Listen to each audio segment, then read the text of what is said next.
Welcome into the fourth Mother Box. I am the purveyor of all things free refills at Walt Disney World and your co host, Tom Oakry. Hello.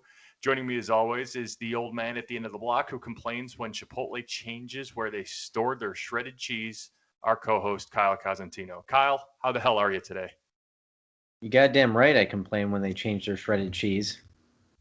Like, do I'm you do good. you do you walk in, throw a fit, or do you know who I am? I am the co-host of Fourth Mother Box. You will move the shredded cheese to where I'm used to seeing it. I mean, is it get that serious? It gets pretty serious. I've been known around those parts as Mr. Chipotle. So Mr. they know Chipotle. when Mr. Chipotle orders his burrito bowl, they better have it fucking right. So Do you get the same thing every time you go to Chipotle? mostly sometimes I do like to walk on the edge and I get tacos. That was my original, but now I'm just a strict barbacoa bowl. Barbacoa bowl. All right. Well, everybody, if you see Kyle out there on the streets and you want to say thank you for the unwanted opinions, buy him a barbacoa bowl. So, And make sure to have Chipotle as well. Chipotle way. Because Kyle likes to ruin his underwear, and underwear It's is good. yeah, it's bad. It's bad. You don't want to go to Chipotle without your Chipotle way. It will ruin your day. The best bit of advice you could possibly give. We should just end the podcast right now and not talk about Man of Steel. But guess what? We're going to do that instead. We're talking about Man of Steel today. And the reason we're talking about Man of Steel is because just this past week, I believe it was Tuesday or Wednesday, um, Man of Steel celebrated its 8-year anniversary. So the DC Extended Universe has been alive for 8 whole years. We've been given a lot in the DCEU. We've been given Man of Steel through the epic Batman vs Superman. We fought to get Zack Snyder's Justice League. There were a lot of controversial films in the middle of that with Suicide Squad, Birds of Prey, Wonder Woman 84. But for the most part, a lot of people, um, you know, point back, and not for the most part, you have to point back to Man of Steel, the beginning of it all. A controversial film because a lot of people say um, this isn't the real Superman, but we'll get into that. But of course, let's kick it off with news, rumors, and stuff we absolutely love to talk about because guess what? There was a lot of news this week, a lot, especially with DC. So let's just jump right into it, Kyle. And I'm going to jump around the notes here for a little bit, but the hot button topics is the Flash movie. Okay, the Flash movie. We've got a lot of news from the Flash movie. It started production not that long ago. We're starting to see leaked images from the set. I think they're in London. Um, so here's what we know and what we've heard and been rumored. So the Flash movie, starring Ezra Miller as the Flash, will feature a cameo from Grant Gustin, who is the Flash in the CW universe. And just recently this week, Andy Muschietti, the director, teased the Supergirl costume. So before I get into Supergirl, because boy, I have a lot of thoughts about that, and I know you do too. Among the suit reveal, we saw a ton of behind the scenes stills from the set that are just leaking. They're not official yet, but we saw Sasha Calais Supergirl in flight, Keaton's Bruce Wayne car, a Central City cab, and this was an interesting one, and a Central City bus with Wonder Woman on the side being used for an ad for a children's charity. So much to unpack here quickly, but what are your thoughts on what we've seen so far from the Flash set, Kyle? Well, I think the thing that I'm most excited for is and this probably doesn't come as a surprise is Michael Keaton as Batman again. I mean, how long has it been? It's like 89 that came out. Then he had the follow up in Batman Returns. What was it? 91, 90, 91 when he was last Batman. 91. Yeah, Yeah, it's like 30 years. that's Can you imagine insane. what that must be like for him? How surreal that must be. Like he probably never thought he would ever don the costume again, and here he's gonna at least get a cameo of, I mean, if anything, in this big Flash movie. I think it's gonna be amazing. I think it's more than a cameo. Because this movie's obviously going to be nuts. I mean, let's talk Supergirl because I can't get over the fact how close this her S and her suit reveal looked like straight from Snyder's universe of Henry Cavill's Superman suit. I mean, am I right or am I just seeing things? Yeah, you know what? It's interesting because even in Man of Steel, they tease that a little bit. Is like, when they're walking through the ship, you see a pod, like another pod that's been opened. So Right. it's like almost kind of like, and we were even thinking of people were even thinking about that in Justice League. They were thinking like, is Supergirl going to show up or something like that? They were speculating anyway. So I think it'll be interesting. I think Supergirl is an interesting addition to this, and maybe it's kind of like a nod to the CW verse, and certainly makes sense that Grant Gustin is going to be a part of it, or at least like make a cameo. I wonder if they're just going to use some part of the scene they did in the Crisis crossover episode. Um, but Supergirl, I think maybe they're taking an interesting turn with her because I don't know if she's ever had a different hair color. However, with darker hair color, because I was first against it, I'm like, no, I want to be traditional.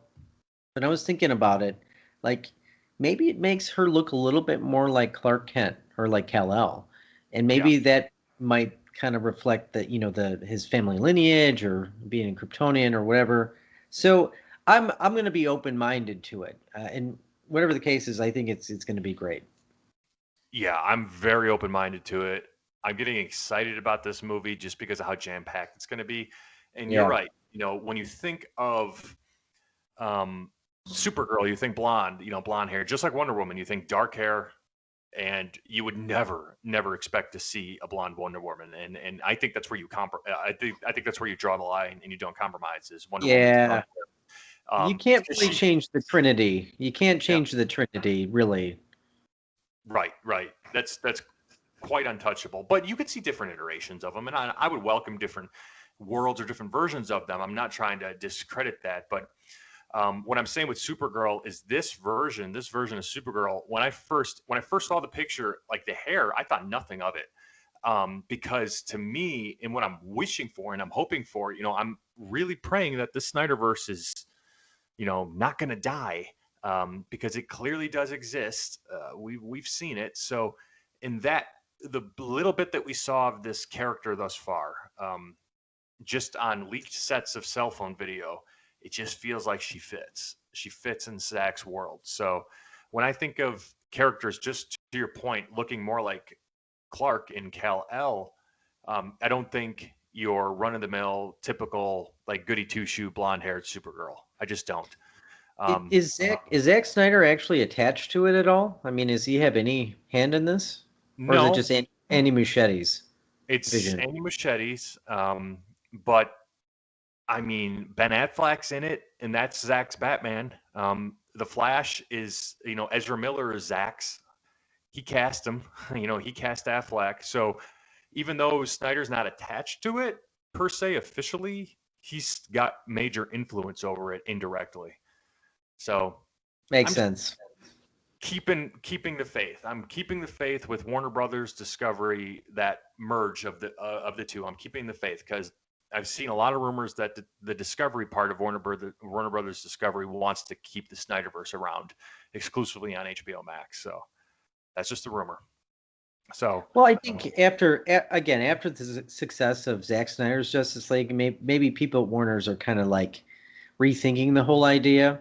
Um, I don't know. I mean, I know there's like kind of like a hate Zack Snyder over there, or at least what articles tend to say. But they also said that Superman wasn't going to come back, and Ben Affleck wasn't going to come back, and you know what I mean. Like, so who knows what's really true at this point, right?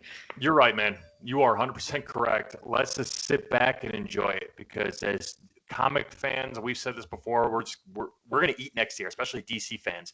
Black Adam, The Flash, The Batman, which we're very most excited for. Even the DC superhero pets movie, that'll be fun in the middle of the summer. And so much more to come. So much more to come. And I'm pretty sure Aquaman 2 is coming out next year, too. At least that's the date they have, but wouldn't be shocked if that gets pushed back. So, Speaking of Black Adam, real quick, yeah. I just read a post this morning from The Rock, and he's like, or I think it was last night, and he was showing a picture of his dinner, and he's like, we're entering in the final 3 weeks of production, or like, filming and everything of Black Adam, so they're almost done, which is pretty exciting. 3 weeks left, and they like just started too. That's insane. I mean, with someone like The Rock's schedule, you got to take advantage of that time and not mess anything up. um, that's I can't even crazy. begin to understand like what that must be like. No, I saw that post you're talking about too. He was eating like the most boring meal in the world, but I guess if you look like how he looks like, you've got to eat like that. So, oh, He eats like full on pizzas and cookies and pancakes. So and his that's cheat day. his Yeah. cheat meal is like he's like two family sized pizzas and just what the fuck.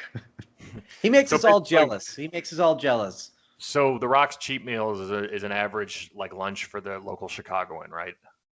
Yeah, pretty much. But that's Okay. kind of like half of what they eat. So Ah, in one sitting. So got it. that's Got just think of like large grazing buffalo. Like that's it. like I don't know what the intake of one of them is, but probably something like that.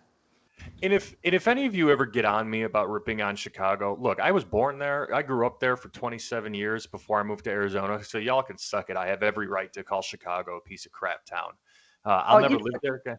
I'll never live there again, but I will visit, especially during the summer. So I haven't met anybody from Chicago who doesn't rip on Chicago. Like nobody's like, I love Chicago and everything about it. I mean, they'll always say we love the sports teams because you gotta love the sports teams yeah, and like, downtown and like the museums and stuff like that. But everything else, nope.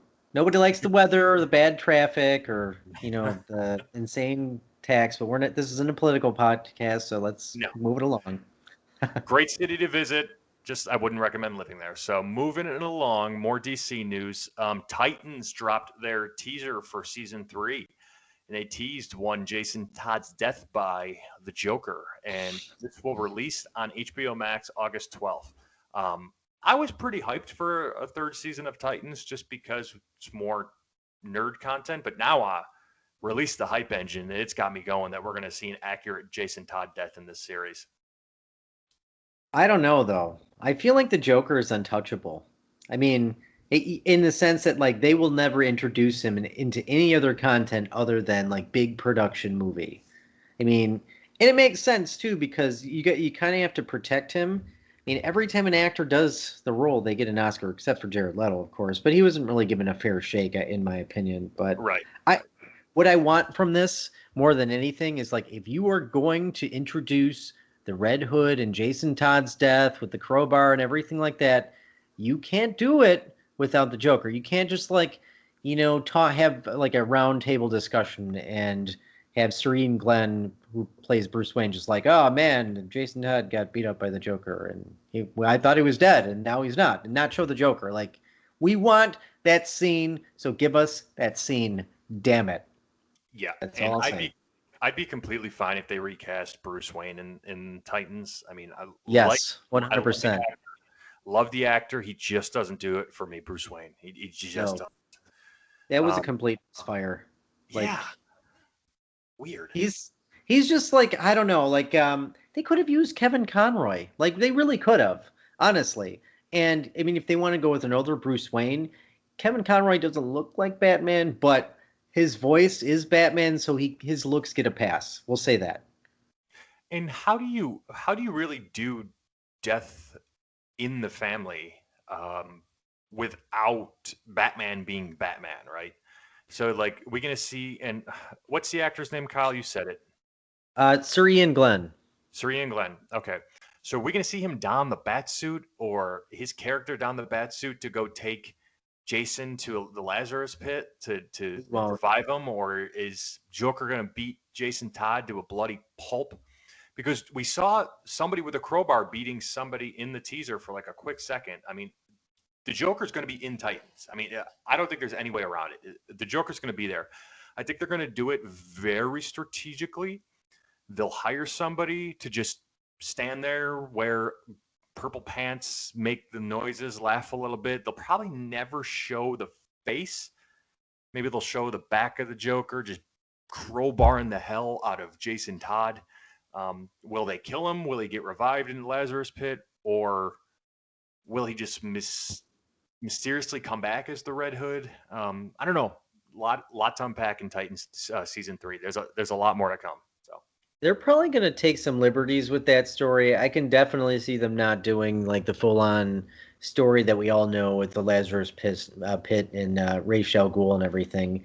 But I hope it's not like what they did in season one, where Robin starts hallucinating because the Trigon, just puts him under that spell, and then he's like, chasing after Batman because Batman loses it, and then it's like you don't really even see Batman, not really, and I'm just like, you hype this shit up so much, and then you don't even get the payoff, and just like, don't do that. It's like, don't even do the story. It's kind of like how I always talked about it in Smallville, and I don't know if you've ever watched Smallville, but Yeah. in like I think it was season 8, they introduced Doomsday, like this character who was Doomsday, and back then it was like early 2000s, like the technology wasn't there yet. You couldn't do Doomsday, and so they teased him all throughout the season, and at the end they have the fight, and then you just see like Superman, Clark Kent just throw him into a building, and that was it.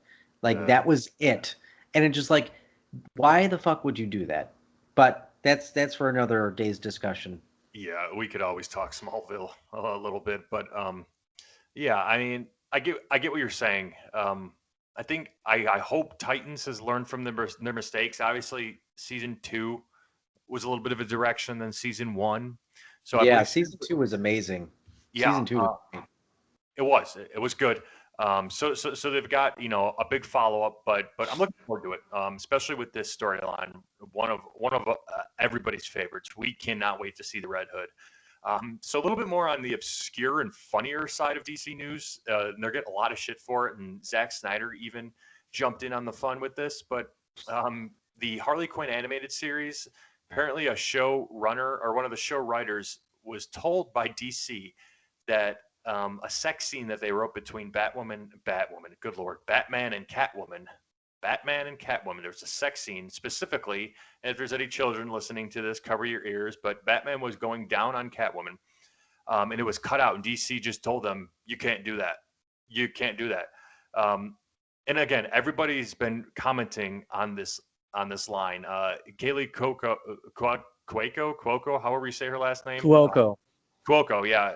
Harley Quinn in the animated series, she does the voice. She even commented on this story in her Instagram story just by saying LOL, just acknowledging it. So obviously it's made it this far. Everybody's, the DC haters out there, and they exist, are over there, in their mom's basements, actually, going all laughing for this misstep. It was like, oh, if this were Marvel or another comic company, they'd allow their big name to eat out another. But whatever, shut up and go. Your pizza's 30 minutes late, and you're crying about it. But this is just funny. I mean, Harley Quinn the animated series. I always thought like anything could happen on that. That is a NC-17 super R-rated, animated show for adults only. So why the hell not just have Batman do that to Catwoman? I mean, is it really that big of a deal? It's not. And I think that show has made a name for itself. It's really, I mean, it's going to be season 3. And when I first heard about it, I was like, man, I don't know if like that's going to be a great show or not. But when I watched it, it's just fun. It's funny and It's and, hilarious. and fun. And like I feel like they shouldn't really have any restrictions. Just do whatever because it's kind of like the Deadpool. And I've talked about this before. It's kind of like the Deadpool of the DC universe. And if it made sense, I Yes. mean, and not only that, you were featured in an episode in the beginning of one of the episodes, and everybody check this out. It was in season 1, I think it was like episode 6, where there's two like geeks talking about like superheroes, and there's a guy they just like carbon copied Tom. It's All unreal. right. First off, that guy was fatter than me, so fuck yourself. Short Without shit. that, yeah, that without that, of course. But he had Yeah. the ginger beard and the gingerness. Clearly, Well, he didn't have a soul. well, the funniest part about that scene in the Harley Quinn animated series, it's a hilarious scene to open up the episode, and I need to re-binge Harley Quinn series because it's so funny not to only watch it a first time. I have to do it a second. But the funniest part about that scene is yes, there's two guys sitting on a couch bitching about what they said or what they're going to do in the Harley Quinn series, and the series is making fun of all the internet people out there who just bitch about everything. And the two guys are on the couch. One of them he suspiciously looks like me, just a little bit fatter, and he's You wearing should a sue. release. And this was before the Snyder Cut, so he's wearing a release of Snyder Cut shirt, which is even funnier because I was a big part of that movement online. And the second guy, which is even funnier, that they could have made for you, Kyle, but they went with a tall black man. His shirt says "The Last Jedi is not canon," so that's actually why I had that custom shirt made last week to say the Last Jedi is canon to piss all the That's people off. that's funny. That's really Yeah, weird and coincidental. I should get uh, that shirt now. I have to get that shirt now. go for it. Go Last for it. Jedi is not canon. Yeah, but it is though. That's the funny part. If you get that shirt, the shirt will be wrong because the Last Jedi exists, and It'll be right. but seriously, in all seriousness, if you have not watched the Harley Quinn animated series and it's on HBO Max, do it immediately. Do not watch it with children, unless you allow your children to hear and see the things that you watch. Just giving you a heads up. It is spectacular. So moving it along, we do have some more DC news. James Gunn said on Twitter that Bloodsport, who's played by Idris Elba, was put into jail in the movie in Suicide Squad. He was put into jail. The reason he's in jail is because he shot Superman with a kryptonite bullet. Um, that's pretty cool that James Gunn's like out there confirming. He's got a lot of villains to work with in this flick releasing in August, and it's a big follow up to the first movie. And we've got a little bit of news on that first movie about the Ayer cut specifically. But um, are you excited to see Bloodsport out of Idris Elba? I mean, great actor. Firstly, I thought that the first Suicide Squad was disregarded now. Like they called this one a soft reboot. At Well, least what I remember. yeah, here, and I'll kind of get into that. So let me back up a little bit before I actually have a quote from James Gunn about that specifically. So funny that you mentioned that. So I want to talk about David Ayer's cut of the Suicide Squad first. Let's reel it back to what Kyle was saying. The first Suicide Squad that we talked about that came out in 2016. So the story with the Ayer cut, fans continue to campaign for this to do hashtag release the Ayer cut, similar to how we did with Zack Snyder's movie, because this movie was treated somewhat the same. Suicide Squad editor Kevin Hickman told Cinema Blend that they had filmed at least 1,000,000 feet worth of film for this huge movie. I'm talking about the original Suicide Squad. And you could tell because the editing in that movie is weird. It's not right at times. And he said exactly, it was well over 1,000,000 feet of film that we shot for Suicide Squad. And it was such a big, big ensemble movie having so many characters. You have to introduce and set up their backstory and the end develop a camaraderie between them all. So this essentially confirms what we all knew to be true, right? They made reshoots to emphasize the humor and edited this flick heavily to save on time and try to match the likes of Guardians of the Galaxy and Deadpool at the time, which were like super popular and everybody loved. We do have the upcoming Suicide Squad movie in August. And to your point, while this is technically a sequel to Ayer's Suicide Squad, James Gunn said the following, Kyle, and this is what I was getting to about the two movies connecting.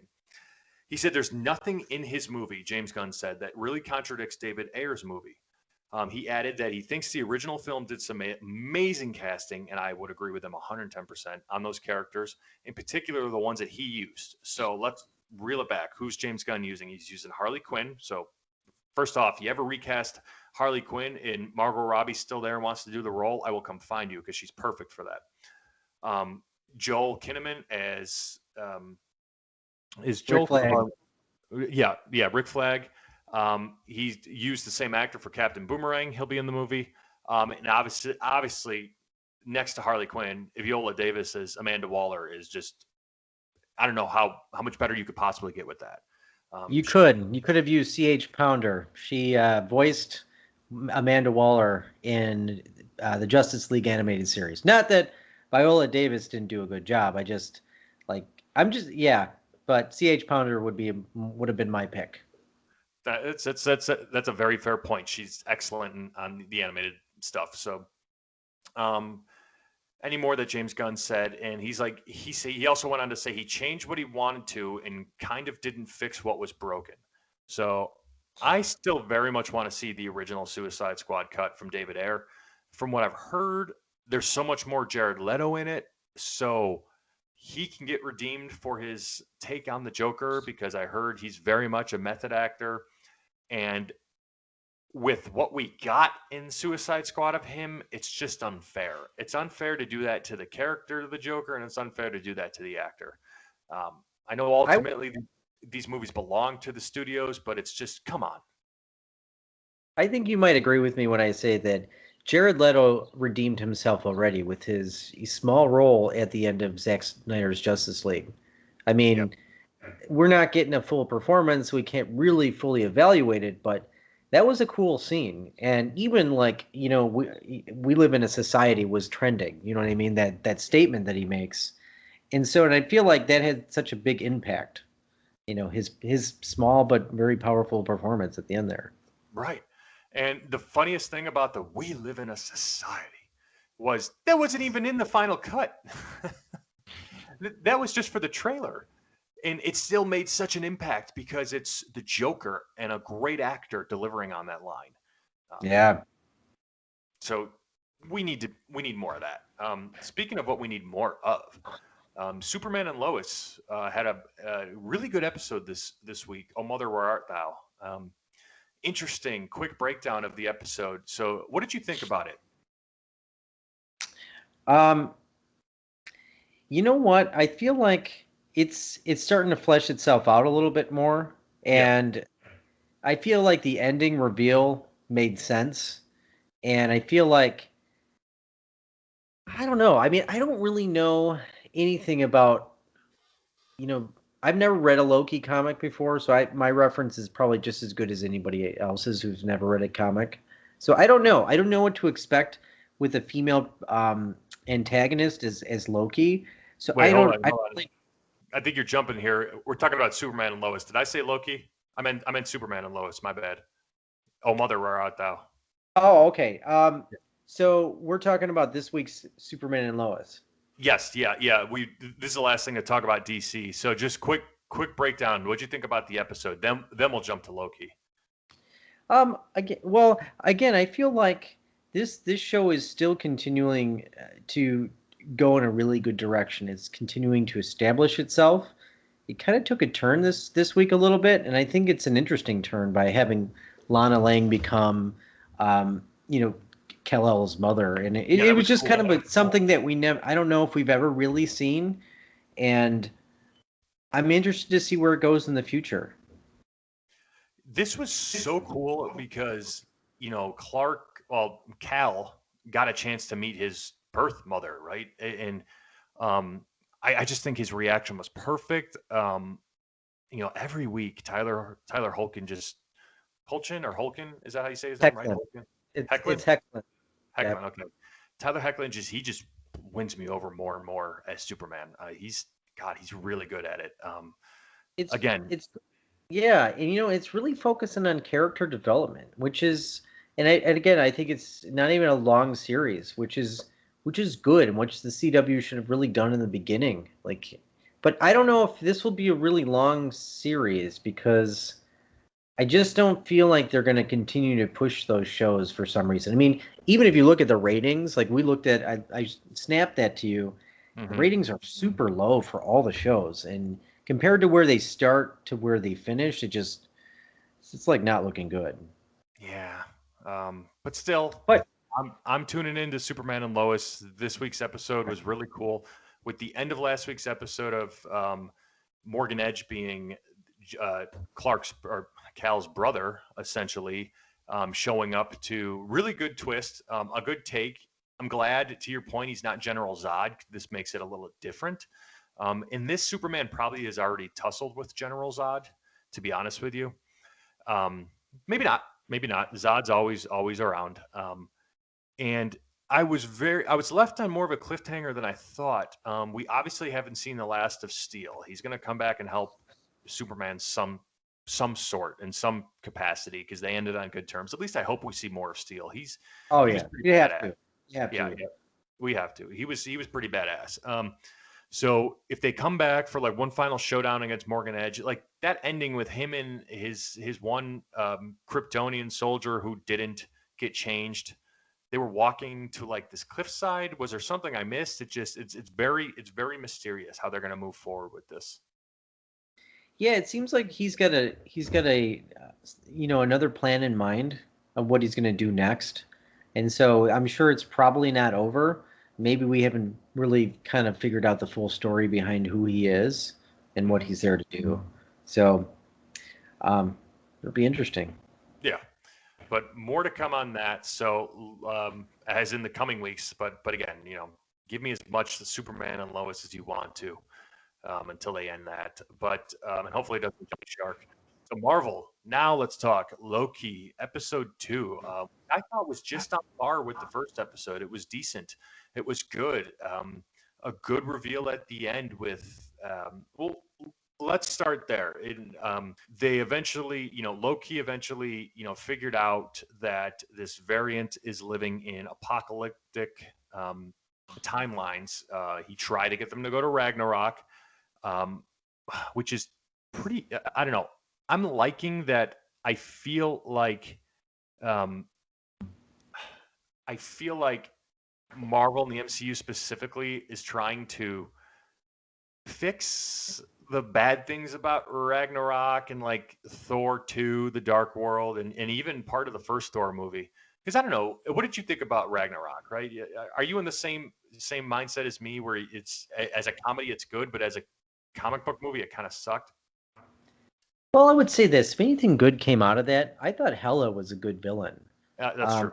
Um, I think she, here's your first fully. I don't know if it's the first one, but you have a fully evil villain. She looked good in the film, and you believed her ability. I mean, she lands on Asgard and she just fucking kills everybody, and it's Right. pretty awesome with that. My big problem with that movie is, yeah, there was a little bit too much comedy, and the Hulk pissed me off like all hell, and that fight between Thor and the Hulk was cool and everything, but they just make Hulk into the biggest bitch. Like they should call him the Incredible Bitch because Oh, they just do not do him justice. And my biggest gripe with that movie is at the end. You see this big ass wolf on the bridge ready to kill all these Asgardians, and then the Hulk drops and hits the bridge, and then he doesn't even Hulk out at first. But then he does, and you're just like thinking, oh my god, you're going to see a big epic fight between this big ass wolf and the Hulk, and you don't. They just roll off the bridge. Maybe they kiss each other. Who knows what happened? And and you don't see it. And I'm just like, they. And I think you even mentioned to me that Lou Ferrigno was kind of like ripping on him too. Like, give us the Hulk. Give us the Hulk that we saw in Avengers 2020, 2012, where he fucking hulks out and just destroys that warship with the punch, which is one of the greatest punches I've ever seen.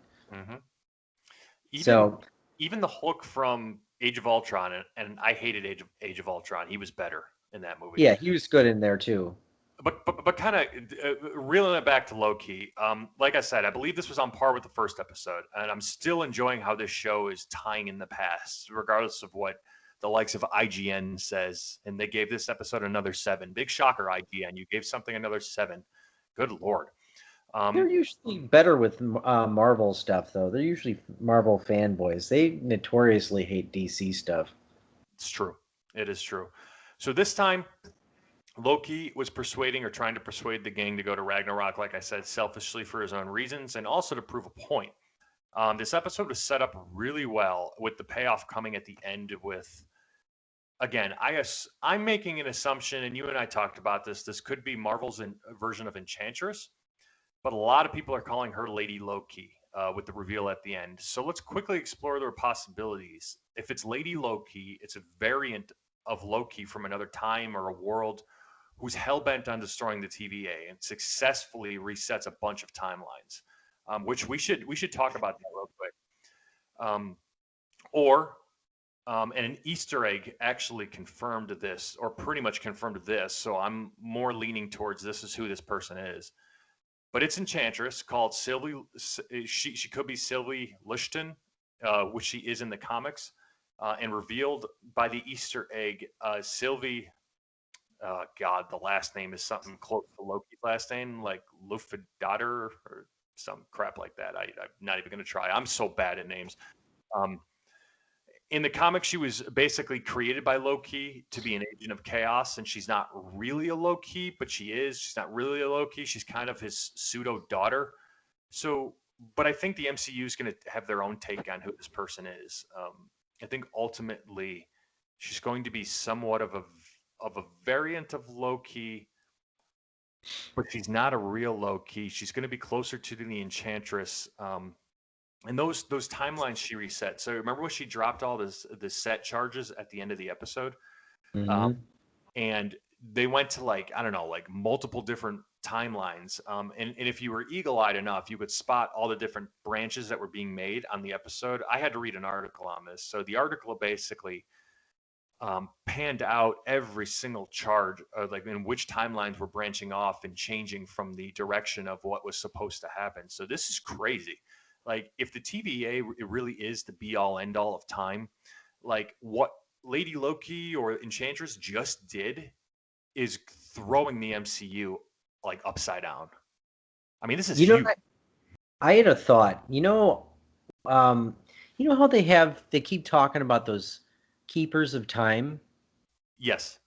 What do they call them? The Time Guardians or something like that? Yeah. Yeah.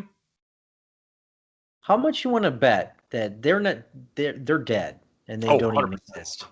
Yep. And like whoever that lady, Owen Wilson's character keeps going in to talk to, I bet she's doing it really kind of acting on their behalf and really doing it for some other agenda. Evil. I don't know if that was my impression, and that's going to bring an interesting debate about, you know, what makes sense for as far as the timeline, what's considered a variant. I mean, it's kind of bananas when you really think about it, but I guess you really can't really make sense of that in a show about like changing the timeline or something like that. True. Um, yeah, Loki, and we're only given 6 episodes, so four more to go, and there's a lot still to be rehashed. It's going to be crazy if they actually go to all those timelines or go to a few of them that she really messed up with, and I can't wait. I can't wait to see the reason why. But I think this is going to really turn. I mean, this basically sets up Doctor Strange 2 in the Multiverse of Madness. He's going to have to fix all this. So Yeah, I bet it's going to play heavily into that. And I still feel like, why only 6 episodes? Like you really could have done 10 episodes of this. I mean, really, you could really let this breathe because everybody loves Tom Hiddleston's take on Loki. And even if you just made a fuck off episode where they just, Loki, I don't know, does something fun. He goes to a beach or something. He goes to Disney World and there you go. he's like on a quest to find the best beignet there. I don't know. I mean, like I would still be fun and it would be watchable. Like you can't really fail with this Agreed. with that storyline. Agreed. Agreed. Let's do something. I mean, I don't know. Each episode's an hour long, so we're getting 6 hour-long episodes. Maybe they'd be shorter if there were 10 episodes, but you can make the argument that 6 episodes too doesn't allow it to drag on and it really makes a lasting impact. But I like the 10 number. I feel like that's good enough. okay, that's fair. A nice compromise. So, speaking of things that I don't believe will deliver, like Loki is delivering, the Guardians of the Galaxy game trailer debuted this week, and the game is officially coming out on October 26, 2021. Kyle, would you like to give your thoughts on the Guardians of the Galaxy game? Do you want me to give you my thoughts or do you want me to give you the review that I gave you the other day? Oh, that was a riveting review, if you could please, for our audience. So when I watched the trailer, I had many thoughts about this, but I really tried to really make it more concise. And this was my thoughts.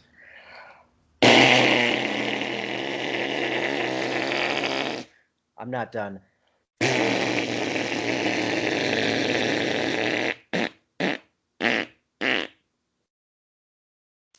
I'm done. Really? You think that's going to happen, huh? Well, it's bold of you. I feel like we're getting an Avengers PS4 Part 2. Yes. It's getting hyped. It looks good. I mean, at least the graphics look good. I don't know why they made Star-Lord with blonde hair. I mean, The movies were so iconic in the way they looked. Like you really tried to shape them to look a little bit more like the people you've seen on the screen. But I digress. But I feel like this is going to be another flush it down the toilet type of game. Yes, 100% agreed. Um, they changed a good amount of the characters' designs. I kind of like Drax's design a little bit better in the game, to be honest with you. But it is what it is. I'm with you. I'm not too excited about this because it reminds me a lot of Avengers, and Avengers started out so strong and fell flat on its face. So we'll see. We'll see. We'll see what the reviews are when this game comes out. I'm sure IGN will give it another 7. A lot of people were not happy with it either because I was reading a lot of the comments, and a good majority were just like disappointment. Yeah. So Yeah. here's Spider-Man PS4, PS5 Part 2 That's right. coming up. That's right. Bring us all the Spider-Man games because that's one Marvel franchise, a game franchise that they always get right. So speaking of Sony, actually, Morbius news, and we haven't talked too much about Morbius, but Sony claims the film is not in the MCU after an actor in the movie, Tyrese, the actor Tyrese, he commented originally when just straight up asked that they asked him, "Hey, is this movie in the MCU?" And he said yes. And then they clarified, they're like, "This movie's in the same universe as the Avengers," and he said yes. But Sony is quickly came out and said, "Good Lord, no, it's not. It's in their own Spider-Man universe, which is like Venom and Carnage and all that jazz." Could Morbius fit in the MCU? Seems kind of Probably not. yeah. The MCU is like PG-13, so Morbius, it's hard to do a vampire film with it being PG-13. Like, the Blade films were all rated R, and I would have protested heavily. I will protest when Mahershala Ali brings Blade back to the screen. If it's not rated R, I swear to God, somebody's going to get like a pie thrown at them. I don't know. Speaking of pies and people throwing things at each other, let's move it on to theme park and Star Wars news and anything additional we feel like talking about. This is exciting. And look, if you are somebody who wants to wear a mask, if you still feel unsafe and you're out and about in the pandemic, that is your prerogative. It's your choice, and I support that 110%. But me, myself, and I know Kyle, we're big theme park goers, and I'm thrilled that both Disneyland and Walt Disney World officially disc their mask policy pretty much everywhere except for maybe some transportation and some close quarters places. But you don't need the mask anymore, and that includes Disneyland. And I'll be there in less than 3 weeks. Thank you very much. So I can't wait to be able to breathe fresh air while walking down Main Street, USA. And we're getting fireworks back on July 1st and July 4th at both parks, respectively. That's awesome. I can't wait. Yeah.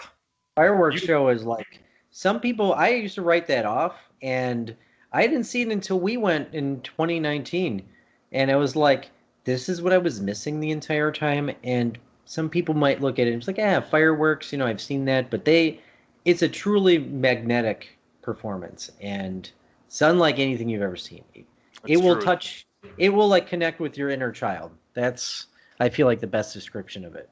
Yeah, I never expected Happily Ever After, which is the show they've got going on right now, their nighttime castle projection and fireworks show. I never thought that I'd get hit that hard emotionally with a fireworks show, and it's crazy. Disney just nails it again. I don't know how they do it. So we're excited to see, things were just returning to normal.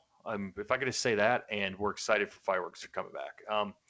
More things we're excited about. A new report suggests Lucasfilms is looking to cast Barriss Offee in the Ahsoka series. So, Kyle, let me give you a little background on Barriss Offee.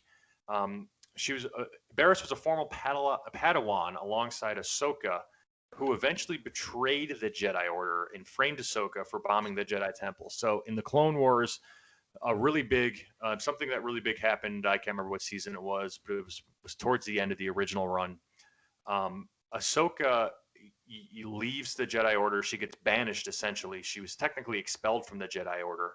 And this is why Ahsoka is not considered a Jedi Knight, technically. If you ever see her somebody calling her out for that. Um, she was framed. She was framed by Barriss Offee, and framed for bombing the Jedi temple. And instead of just killing her or locking her up, they just expelled her from the Jedi Order and said you can never become one. So the fact that this report is suggesting that Barriss could be back in the series with Ahsoka, I'd like to see the two of them go kind of face to face and head to head again.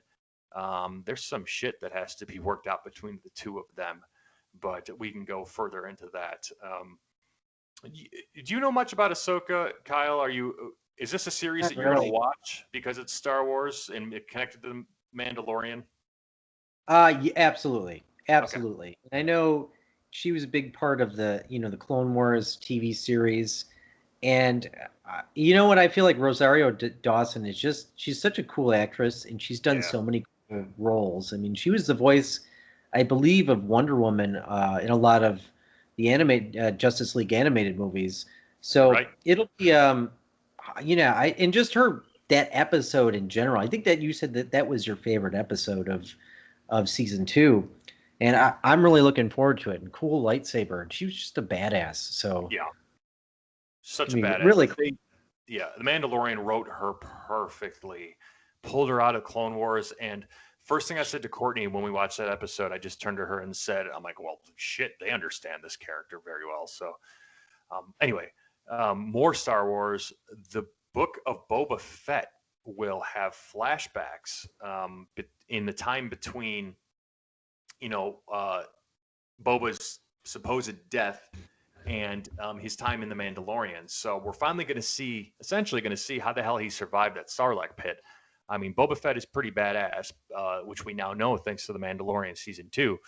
But we're going to see how he survived, and we're gonna see him and Fennec Shan tear some shit up.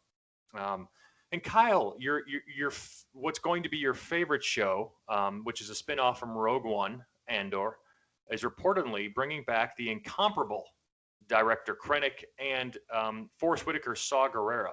So we're getting some pretty. I mean, we saw Saw Gerrera in The Bad Batch recently, earlier in season one of The Bad Batch. I almost called it Clone Wars season 8, but I digress. So you excited about the Rogue One spinoff, Kyle? You know what? I'll watch it. I mean, Okay. I don't.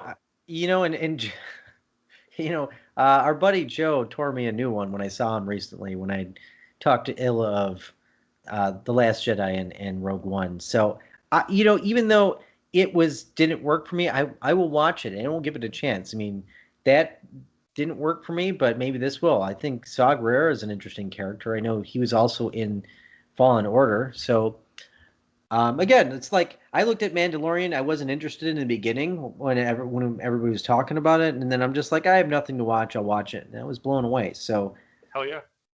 got to give it a Um, chance. You know what I mean, Speaking of Fallen Order, it just received a PS5 and an Xbox XS upgrade. I still haven't purchased it, but I'm going to because I want to play Fallen Order again. Specifically because so Braca, the planet that you start out on in the Scrappers Guild on Fallen Order, garbage planet, whatever you want to call it, that scrapper planet that you start on. The Bad Batch visited that planet just recently on a couple episodes ago, and I was glued oh, to the TV because I'm like, oh my god, show Cal, show Cal, show Cal. Now Cal was so in the game, Cal's probably a teenager, right? Like late teens, early 20s, maybe. I would say like maybe I put him at like 20, Yeah, like 20. 21. Yeah, 20's about right. And when he's a Padawan, when you're escaping the Star Cruiser during Order 66 in the game, um, anyway, basically, the Bad Batch is directly after Order 66. So I was hoping we might see a younger Cal Kestis. Like, even if you just saw, like, they walked past, like, a Padawan in Jedi clothes or scrap Jedi clothes who just was redhead, just kind of hiding out in the corner that they left alone. I would have been happy with that because you knew who it was. But Cal's probably not on Braca yet, but he makes it there eventually, and they're still on Braca right now. Although the Bad Batch just got out of the Empire's way, and I can't remember if they flew off the planet or not. But anyway, could we see Cal on the Bad Batch? I think we can, and I think we should. Um, uh, just recently, the Bad Batch episode 8 quick review, they brought back an extremely popular character by the name of Cad Bane. He's a badass assassin, and he stole Omega. Who is Omega, for those who are asking? So Omega is this clone who the Bad Batch essentially, they didn't kidnap, they rescued her from Camino because the Caminonians, or the Kaminoans, want to get her back. That's why they hired Cad Bane to go pick her up from Braca and the Bad Batch. So at the end of episode 8, we see her flying off with Cad Bane. So who is Omega going to be? And Kyle, I'm going to make mention of this, is Brad Hughes of Jedi Talk, the incomparable and very popular Jedi Talk, said he doesn't 100% believe this to be true, but he has a feeling that Omega could end up being Rey's birth mother, who we see very, very briefly in episode 9 in flashback. So the fact that they might tie this back, so if Omega is Rey's birth mother, that means Rey is half Palpatine and Boba Fett. That would be kind of crazy. Wow. Wow. It's kind of like they're kind of taking the Marvel approach where they're creating this huge world and connecting all these stories together. It's a massive feat, and it's really cool the way that they're doing it. Yes, sir. One last quick bit of Star Wars news before I ginger snap, and then we talk about Man of Steel. We had a lot of news to get through this morning. Qui-Gon Jinn, Liam Neeson, said on Jimmy Kimmel that he was not approached about reprising the role of Qui-Gon Jinn. I call complete bullshit on that. Actors never release any of that stuff, and they're never going to be truthful about it. I think that Liam Neeson is going to show up as a Force ghost, or you're at least going to hear his voice in the Kenobi series. And if it doesn't happen, I will come on this podcast and eat a pie until I throw up. I just that's how sure I am that he's going to show up in this series. So I hope that doesn't happen. So you have to come on here and eat a pie until you throw up. You know what? I'm going to eat my words for that, but whatever. Maybe I willed it into existence that Liam Neeson will show up. Okay.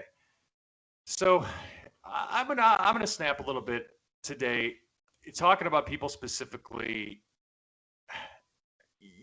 Enjoy the things you like without ridicule. Why has it become such a crime to enjoy life how you see fit? You see it everywhere in this digital age. You sign into any social media app and you're welcomed to hate. Pun intended. Let me paint a picture. You've been a lifelong fan of the Teenage Mutant Ninja Turtles, right? Okay, you grew up with the OG movies, the cartoon, the figures, and the video games. You're an adult now, and there are plans to reboot the franchise for like a PG-13 type of audience. You're excited. That glimmer of hope to raise you out of the daily depression and battles with the highs and lows of a common life in this modern world gave you a little glimmer of that hope. The member berries are swirling, you're riding a high, and you share the trailer online of your many social media mediums. When in seconds, your online friends and family almost crawl to the post with their unwanted negativity. The only like the post receives is essentially from your grandmother, who's confused by the post, thinking that you bought new pet turtles. She doesn't understand the trailer. So why must these friends of yours come take you down, you ask? Why? Why must they hate on everything that you love?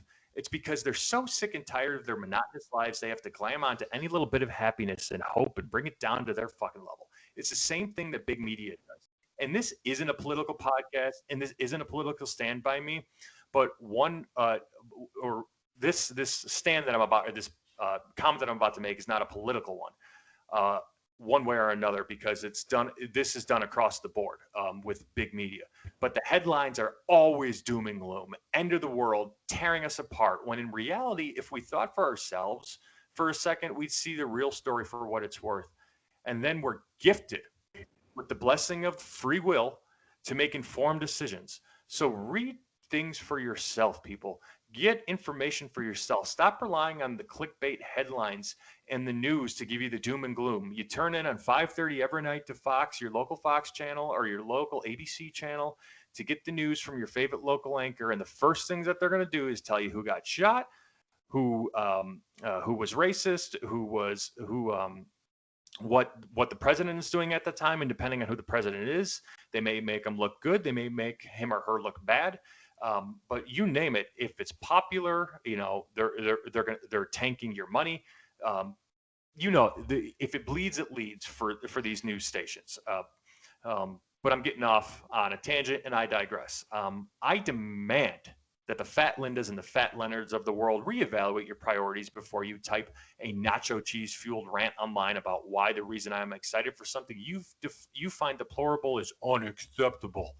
Good luck dying alone with your hate, and just know that you've hurt nobody but yourself in the long run, because being exposed to that much Mountain Dew and cheesecake is going to kill you. Okay? I snap ended. Let's talk about Man of Steel. Man of Steel, Kyle. Man of Steel, Kyle. Jesus, I'm getting mad at all these people hating on stuff that we love. Those stupid negative Nancys. Let's talk about it. All right, Man of Steel it is. So why? So let's just give our honest review on Man of Steel, right? Give your honest review and rating of the movie. What do we like? What do we hate? What would we change? Why does it get so much controversy that it does, Kyle? I feel like I've rewatched this movie maybe a dozen times since 2013, and I don't really find much wrong with it. The only thing that I think was different that maybe they could have altered a little bit is made Henry Cavill's Superman a little bit more of a Boy Scout. Because I think when you pair him with like a dark and gritty Superman with against a dark and gritty Batman, it kind of cancels each other out a little bit. And so there's that good dynamic, the yin and yang type of scenario. But outside of that, like I think it's a damn near perfect Superman film. It had everything that we wanted that we didn't get. Massive destruction, good origin story, great theme music, great casting too. Like I think everybody there was did really really well.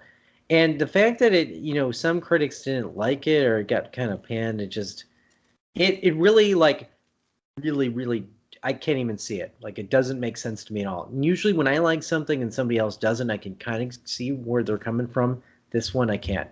Just can't. Oh, they want the campy Superman in lieu of the darker real world Clark Kent Superman that Zack Snyder gave us. So I say okay to that. I say okay. And then I go back and then let's say I'll review some of that Christopher Reeve stuff, or I'll read the Golden Age comics where Superman was the Boy Scout and he could do no wrong and he was larger than life. And I get that's the appeal of Superman. I get that that's the kind of hope that he gives. But to your point, Man of Steel was done so incredibly well, and how they took as real as you could possibly get to this world. Because I don't think, obviously, Krypton never existed from as far as we know. So there aren't any aliens hanging out in our world right now who are fueled by our yellow sun and can shoot lasers out of their eyes. But I digress. So this is the closest that we can get, and you just relate to this character so much better than I think you can relate to any Superman before. And that's why Batman is really a very popular superhero and vigilante, because a lot of people can relate to his suffering because he's a real human being. And what Henry Cavill and Zack Snyder did was they took a god and made him a man. And that's what I love about this iteration of Superman. You know, he's living in a world that he essentially has to turn around and prove in this world that he's lived in for 30 years, let's say, that he's lived amongst for 30 years and been a part of this community. Now he all of a sudden, on like the drop of a dime, because he's revealed himself, he has to prove that he's not a threat when he's been living amongst everybody. And Clark and Superman tells a similar story to, I believe, Lois, or it could be General Swanwick or one of the other military men who he's working with during the film and during the story while they're trying to figure out what to do with General Zod. So honest review of the movie, gosh, I'd give it, I'd probably give Man of Steel a 9 out of 10. what the hell would I change? I don't know. Maybe make it longer. I think you nailed it on the head. What would you do differently? And you kind of said make it a little bit more Boy Scoutish, a little bit more, maybe a little bit more hope into this Superman. But he gives us all the hope that we could possibly ask for. General Zod's about to change um, the the Earth into Krypton, and everyone's going to die except for the Kryptonians.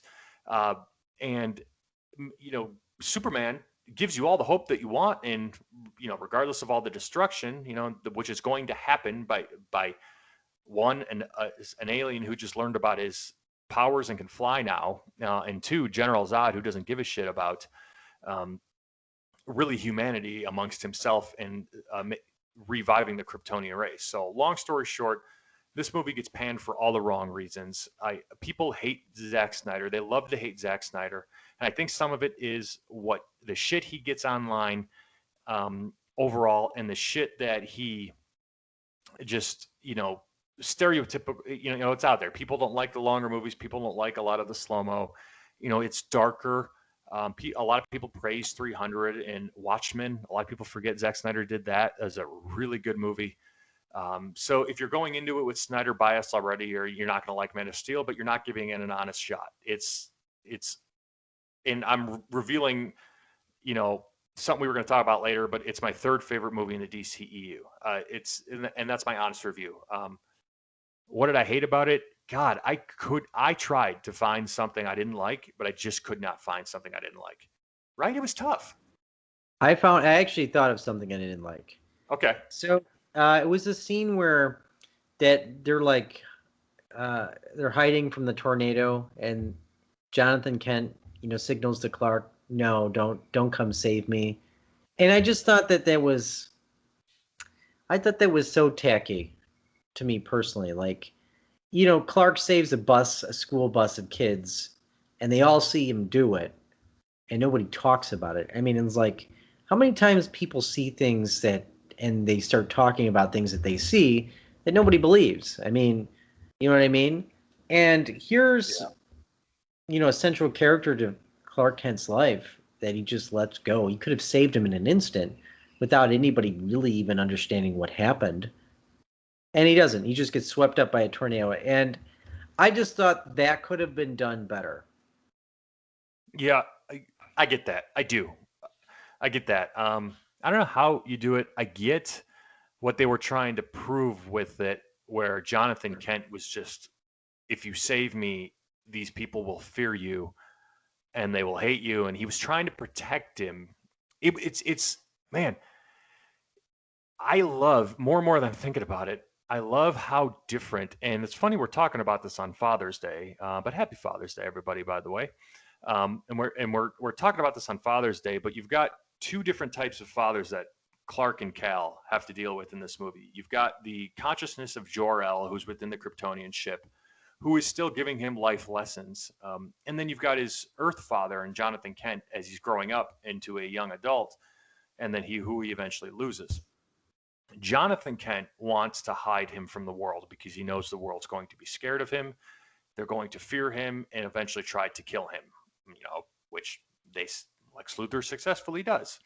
And then you've got Jor-El, who is, with the quote that I used to open up this podcast, which you heard, where the others will join you in the sun.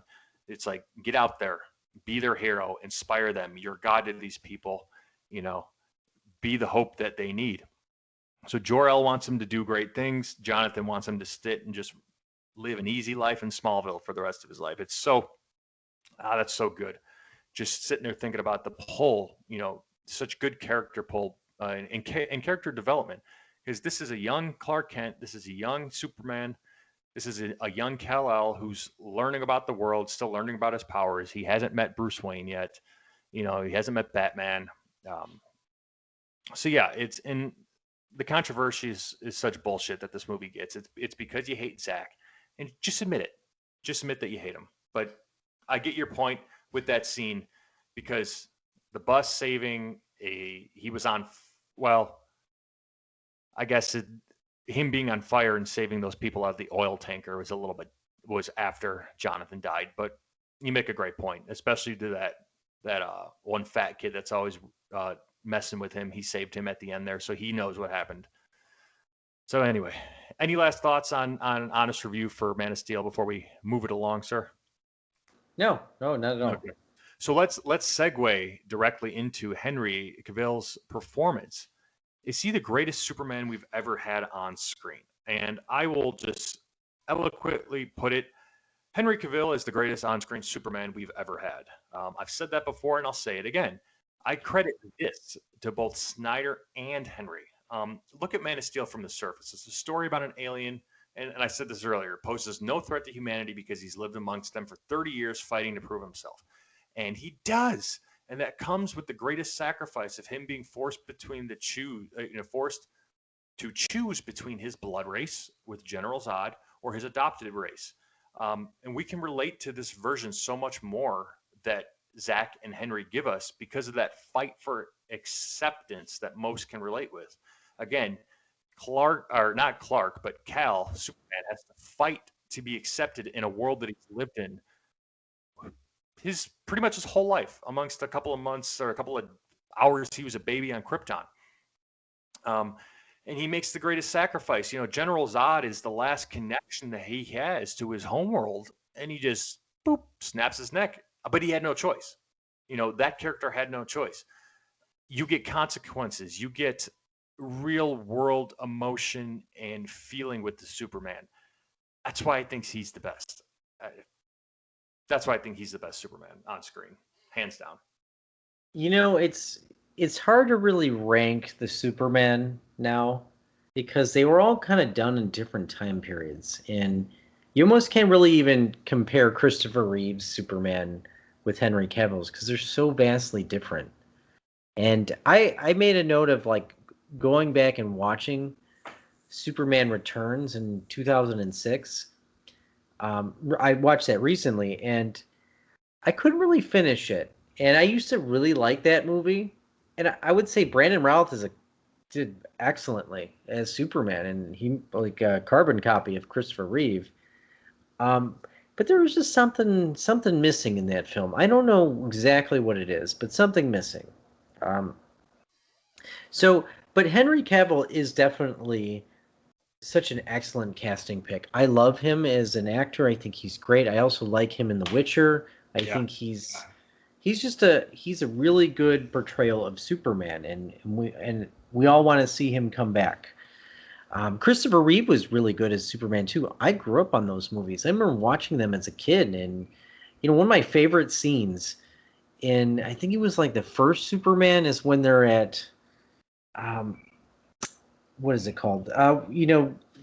His ice cave. What the fuck is it called? Why can't I think of it? Oh, the Fortress of Solitude. Fortress of Solitude. Thank you. And he sits in that mechanism where that he hits the machine and like everybody loses their powers and they think he's Superman's losing his powers, and then he comes out and Zod is like, kneel before Zod, and then he kneels and then he's like, take my hand, and he grabs his hand and then he just crushes it. Then in comes in the theme music of that iconic Superman theme, and then you just see General Zod go, oh, Yep. Such a great fucking scene. That was so amazing. Man, even by today's standards, that's a great scene. But Christopher Reeve did such a good job because he was the quintessential Boy Scout Superman. I mean, he was the embodiment of hope. Like, he was the good guy, truth, justice, and the American way. Henry Cavill is not. He's kind of more of your modern day Superman, where it's like there is definitely hope, and they haven't talked about truth, justice, and the American way. God knows if anybody knows what that is anymore. But there's just like this darker kind of take, and like you were saying earlier, you can they made him a little bit more humanized, where he's not so much God, but they try to make a character you could connect with. Mm-hmm. And I think they did an excellent job. Because he's still finding his way in this world. When he's discovered by Lois and discovered by the people who make decisions and the people who probably shouldn't have discovered him, he's still finding his place in this world. And his place was to be Superman, to be hope, to be the beacon of light for a cruel world, for Metropolis, for Smallville for whomever that needs to see that. So it's funny that kind of blends into that one that we were going to talk about comparing other Superman, and all those points you made about Christopher Reeve, 100% right. And it's funny you bring up the Superman 2 ending. Um, so, and if I remember, it's been forever since I've seen Superman 2. But Clark is depowered in the movie, right? Right. And that scene that you're talking about, is it the Eradicator that they use? Or is it a version of the Eradicator? I haven't literally watched that movie in many, many years, probably since I was a kid. So I don't really know. Kind of afraid to go back and watch it because then it Yeah. might ruin my childhood a little bit. But with the '70s style Yeah. movies. But But anyway, the point I'm getting to make is Clark is depowered at the time. He uses the Eradicator, I believe, to give himself the powers back, and then takes Zod's powers away from them while restoring his own. And then that hand crushing scene, that's basically Superman back to full strength, just crushing a mere mortal's hand, which is fine. That's not the problem I have. The problem I have is he picks Zod up and then throws him into the bottomless pit, like murdering him, right? People want to give shit to Henry Cavill and the Snyder Superman for snapping Zod's neck when literally having a breakdown about doing it after he does it, but you're okay with Christopher Reeve murdering General Zod in Superman 2. Why? This is way worse than the Man of Steel ending, if you ask me. that ending really never bothered me. Like it kind of made sense to the plot. And I mean, what else was he gonna do? Like, put him in jail? Like, you know what I mean? I don't know. I never really had a problem with that. And even I think people more had a problem with Batman and Batman v Superman killing people because that's Batman's like core to who he is. That's his code, and they didn't really kind of explain that well, like we kind of talked about. So Yeah. that probably was more of a problem. But I think it was controversial, but sometimes controversial is good storytelling. You can't always just like have a cookie cutter story and ending. Like it's like I thought that of Infinity War. Like I never read anything about the Infinity Gauntlet or Thanos or the Mm-hmm. Infinity Stones. And so I was really surprised at the end of that movie where everybody fucking dies. And I was just like, oh my God, Marvel pushed the envelope and killed everybody. That was controversial and unexpected. Yeah, 100%. 100% unexpected there. And real quick on Batman in killing people in Batman vs Superman, he's not the only fucking Batman who's killed before on screen. Like, even though Bale's Batman was big on no guns, no killing, he let people fall off of shit. He essentially killed Ra's al Ghul. He said he didn't have to save him, but That's a debate about that, like I an know. ethical debate. Yeah, Is he? Yeah, but but like physically killing him with his bare hands. right. He didn't do that. Keaton's Batman killed. Like I know he did. I'd have to go back and look. And there's videos out there of basically proving, like, again, Affleck's Batman wasn't the only one who's killed before. Right, and I think most of the general public might not know that, and even the beginning comics of Batman, he did kill. Like he hung some dude from a plane or the helicopter, and so it's. I think the current trend, though, and what they really popularized in Batman the animated series is that ethical code of Batman does not kill. Right. So, right. But yeah, again, it's like I feel like that would have made more sense if they just talked about. They had that amazing one of my favorite opening scenes where Batman's like rushing in because Zod and Superman are fighting each other. He's rushing into the chaos and the panic, and then it just after that's done, it just says 18 months later, and then you see him like killing people, and I just felt like that transition. They could have done more with that. They could have explained, maybe it could have just been a scene where Batman's talking to Alfred and he says that, it just doesn't make sense to have that code anymore, not with Superman, beings like Superman and Zod existing. You know what I mean? Like, I just felt like they needed more explanation with that. And they had the scene, and if you blink, you miss it. The scene is New rules, sir. It's like, and Ben goes, "We're criminals, Alfred. We've always been criminals. Nothing's changed." And then that's the lead into, oh, everything's changed. Men fall from the sky, this, that, and the other, the fever, the rage scene. That I've read into, at least for me, to be the scene from Batman vs Superman that says, okay, this god from the sky exists. We've seen Zod too. We've seen him kill Zod. That's what's got Batman all fucked up in the head. And killing people, but we can get into forever for Batman vs Superman. But I want to reel it back to Zod. So Zod to me could be the greatest DC extended universe villain to date right now. Let's talk this excellent performance by Michael Shannon. So what did you think of Zod overall, and where do you rank him on your villains list? Of in general? No, in the DCEU, from what we've seen thus far, from Man of Steel up to the Snyder Cut. Oh man. Well, I would say Michael Shannon's performance was pretty epic, and I Oh think yeah, he just does such a good job at being, kind of like crossing the veil of being like sane and slightly unhinged, and just his performance is so believable, and that's what makes him such a great actor. And I think he just nailed this role. Everything about it, like I feel like you couldn't have picked a better actor for it. Favorite villain of the DCEU, or well, I would say like where would I rank him? yeah. It doesn't have to be exact. Would you put him top, middle, bottom? Absolutely the top. I don't know if I could really rank like the top villain. I don't, not at this point anyway. I think obviously Dark Side, but you can't really. I don't know if you could do that yet, but To maybe me, that's a. yeah, to me, Zod would go up. It'd be one to two would be Zod and Steppenwolf for me. One or two, and I can make the argument for either one being the greatest villain in the DCEU we've seen thus far. Obviously, I think when Jared Leto is eventually given the chance to shine as a Joker for at least a full feature length film, then he's going to blow Mm. everybody. But to Zod, his purpose, is his drive. That's what I love about this villain. Um, and he even shows a little remorse at times, and he shows sympathy, especially when he kills Jor-El. So you connect with this villain, and you understand, even though his methods are very inhumane. He was the perfect first villain for Snyder's Superman because he matched him in power, in wit.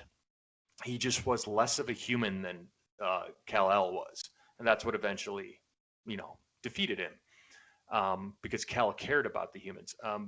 But Michael Shannon's performance, alone with how they wrote General Zod, um, his crew that came down with him from Krypton and those Kryptonian ships, and he brought Cal onto the ship. He tried to get him onto his side. He explained his vision like a typical villain does, but again, you understand where this villain comes from. A good villain you're going to connect with and understand their point of view. Uh, He might end up I being my favorite. He might end up being Yeah, my favorite DCEU villain. I'm just gonna say it. as far as range, and as I was thinking about it as you were talking, I feel like his performance was the most. He had the most range, the most depth. Because like even Steppenwolf, was a great performance, and vastly. If we didn't have the Snyder cut, he wouldn't be like anywhere on that list for me. No. But Yeah. they really fleshed out his story a lot better.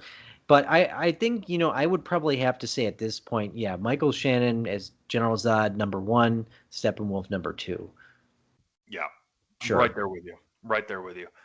So obviously we saw Zod return somewhat in Batman vs Superman when he was turned into Doomsday, and the more and more I think about that, the more and more I like that they did it that way.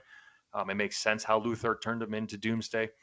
But so Warner Brothers Discovery doesn't want to give us Man of Steel 2 at least anytime soon. So Oh, yeah, right. Boo is right. So how would we write it, right? How would we write Man of Steel 2? And here's how I do it real quick. I know ideally everybody says Brainiac is up next for Superman, and I'd save Brainiac for the future, however, and give him a future Justice League battle movie. Vandal Savage is an interesting choice to me as well because he's practically immortal, but he could serve as a really good Justice League villain as well. I pull from Reign of the Supermen. Give Steel a proper introduction in the DCEU.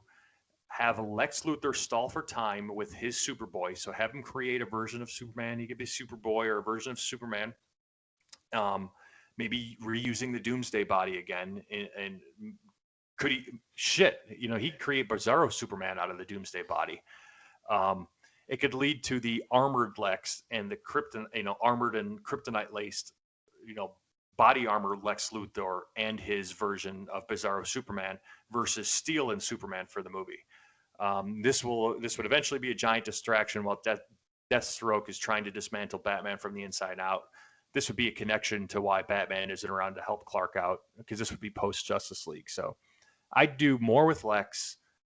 Give us like a Bizarro Superman to kind of finish the Lex piece of the story, but at the same time, I would keep it connected, having hints and bits and pieces from that Batman movie that we are never going to get, the Batman and Deathstroke movie in the Snyderverse that we're never going to get. But yeah, that's how I'd go. I'd keep away from Brainiac. How would you make a Man of Steel 2? Well, you never know about the Batman versus Deathstroke, because I heard again about rumblings about Batman Arkham Knight series with Ben Affleck, and I would explode if they did that. I would literally fucking explode. But I digress. If I were to make a Man of Steel 2, I wouldn't use Brainiac. Just like you were saying, that's like a trilogy movie. That's like the end. Yeah. But I think the movie we all want to see is Henry Cavill's Superman versus Dwayne "The Rock" Johnson's Black Adam. I mean, we need to see that. That would bring everybody into the theater, because The Rock is The Rock. Rock can star in any movie he wants, and people are going to go see it. Like, it could be The Rock sitting around farting into a couch, and people would fucking watch it. I mean, They would. So I would introduce that. Maybe Black Adam has a different viewpoint of the way Clark is handling things, or his like role on Earth. You could also bring in Supergirl and kind of add into that story. I think that would be an interesting story arc where Supergirl meets Superman and kind of like how they interact. Black Adam comes along. Maybe throw in, not Hawkeye. What the fuck is his name? Hawkman and Hawkgirl. Oh yeah. Mm-hmm. And the two essentially immortal beings who keep dying and have to re-find each other. Yeah, there's really a lot you can do with it, and I think Lex Luthor should be a part of it, because I know Jesse Eisenberg's Lex Luthor got a lot of flack. People were like questioning it and all that other stuff, but and I didn't like it at first either. I will say that, but the more that I watched Batman vs Superman. And when I watched Batman vs Superman the first time, I really was depressed about it. Like, I didn't like it. I didn't understand it. But then when I saw it the second time, that's what really made me like it. And I think Jesse Eisenberg's Lex Luthor really started to grow on me some more. Again, controversial casting, controversial, kind of acting method. But I think it was interesting. Like, he really did a good job at pitting Batman versus Superman and really controlling the man and the Man of Steel. And just some of the quotes from that film was really good. Like Batman versus Superman, anyway. Mm-hmm. Day versus night, black versus blue. Man versus God. I thought that was brilliant. Brilliant writing. So I would say this. Yeah, bring in Supergirl, connect him with Clark Kent, add Black Adam as a main villain. I think that would be very interesting. Or maybe even somebody else, even if we didn't use The Rock, maybe you can use somebody like, kind of create a new villain. Or use like one that we've never really seen too much of. I don't know who that would be, but... Yeah. You could do more. Again, if you don't turn Doomsday's body into Bizarro Superman, you could revive him and we could see because I'm pretty sure Zach has said before his intention with Doomsday was that Doomsday was not the final form. Like, we were going to see more of that because he didn't really look like your traditional Doomsday. He was starting to, as he was evolving Hmm. before the Kryptonite spear. So we could have seen more of that. But I love your idea of with Black Adam. Just because of The Rock and Henry fighting each other. I I love have a that idea. feeling that's going to be a reality though, because it's almost kind of like fans are clamoring for it, and when I know Black Adam is going to explode, it's going to Yeah. explode, and it's only the logical next step. Maybe even Shazam, Zachary Levi's Shazam and Man of Steel, Henry Cavill's Man of Steel, they could all duke it out. Fuck, that would be a great film. Hell yes. And as we're slowing it down towards the end of our episode today, I wanted to leave this particular topic towards the end because it was at the end of Man of Steel, which is what we're talking about, and um, end of the Snyder Cut, the most recent DC Extended Universe movie that we all saw. So General Swanwick, just a character in Man of Steel, right? But we now know he had a hidden agenda. Um, so let's go over the end of Man of Steel real quick. There's a military vehicle driving just kind of in the middle of nowhere, and then a drone crashes in front of them and blows up. And General Swanwick and she's a Green Lantern character, Ferris, Fair something. Shoot, I don't remember either. she gets out of the Jeep with him, and I remember it was a nod to Green Lantern because of her name tag. But anyway, um, and Superman lands, and General Swanwick is just like, you just destroyed a $1 million drone, Um, and Superman might have said something ahead of schedule. Is like, you could try to keep tabs on me, but you'll never find me. Let's keep, kind of keep it that way. You could trust me, basically. And I think General Swanwick, this might have been the scene. He asked him, "How do we know we could trust you?" And he was like, "I've lived here for 30 years. I'm from Kansas." Something like that. It was a really wholesome scene, and it gave us a glimmer of that Boy Scout Superman that everybody loves. But knowing what we now know about who General Swanwick is, and he's, spoiler alert, Martian Manhunter from the Snyder Cut, so he's been on Earth a lot longer than we thought. He, it's so much fun to think about that scene because did he trust Superman yet? Um, did he know of the impending doom of Darkseid and trying to unite the mother boxes to turn Earth into apocalypse? Does he know of Batman yet? Does he know of the other supers or the other metahumans? So it's really cool, and it's really cool to see the parallels. And I love how Snyder does this. Like, Snyder has the memory of an elephant. He doesn't forget anything he's ever done in any of his films. Think about the ending of Man of Steel and the ending of the Snyder Cut of Justice League. This basically the same thing, two different characters. You've got the two biggest badasses of the Justice League, of Batman and Superman, basically being talked to by the same character, just in different versions. Superman didn't know it was Martian Manhunter yet, but then Bruce met him as Martian Manhunter. Just the parallels are so cool. That's why General Swanwick now is probably my favorite, like, obscure extra character out of Man of Steel. Yeah, it's interesting that they did that. And it really it's kind of a shame though, because it's like, you look at it like Cyborg, it just kind of makes you want more. But I have hope for the future. I have a feeling this is going to come back. I'm right there with you. Warner Brothers Discovery, if you're listening, if there's an intern that listens to this podcast, we're begging you. I will pay I'll pay double the ticket amount. I'll pay double the HBO Max subscription if you're going to give me more of the Snyderverse. Okay. Hashtag just restore it. Okay. Already. Oh man, but all right. Any lasting thoughts on Man of Steel, Kyle, before we talk about next week and kind of move it along for this Father's Day?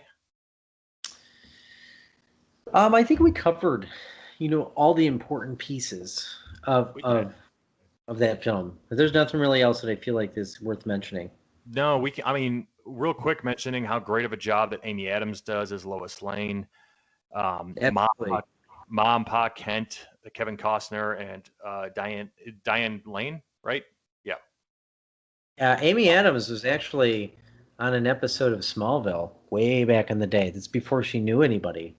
And I Oh, remember, really? like in an interview, somebody asked her like if she knew like later on, and she was just saying that she's just so surprised that she got to come back and be a part of this world. And it was interesting because I remember I watched Smallville for the first time maybe like 2 or 3 years ago. It was like way too late on, and it was like I think in the first or second season. I'm like, oh my god, Amy Adams is kind of crazy how she came back. It's kind of funny. Her path is kind of similar to like Rosario Dawson we were talking about. You know, Amy Adams, at least for me, really got in my forefront in my view when she was Lois Lane for obvious reasons. But then again, like I've seen her like once she played Lois Lane, I saw the Office episode with her in it, and then you mentioned the Smallville episode, and then she starts popping up in all these other random episodes of different TV shows, and you're like, wow, so she was really on the scene before she hit it, big in my world at least. So um, Perry White too, we could talk about. In the movie, he keeps the bullshit Oh, yeah. away. He doesn't really care about anyone else and he has a soft spot for Lois. So, but But outside of that, yeah, that's pretty much wraps up Man of Steel. Again, I give it a 9 out of 10. It's my third favorite DCEU flick. let me say that Perry White.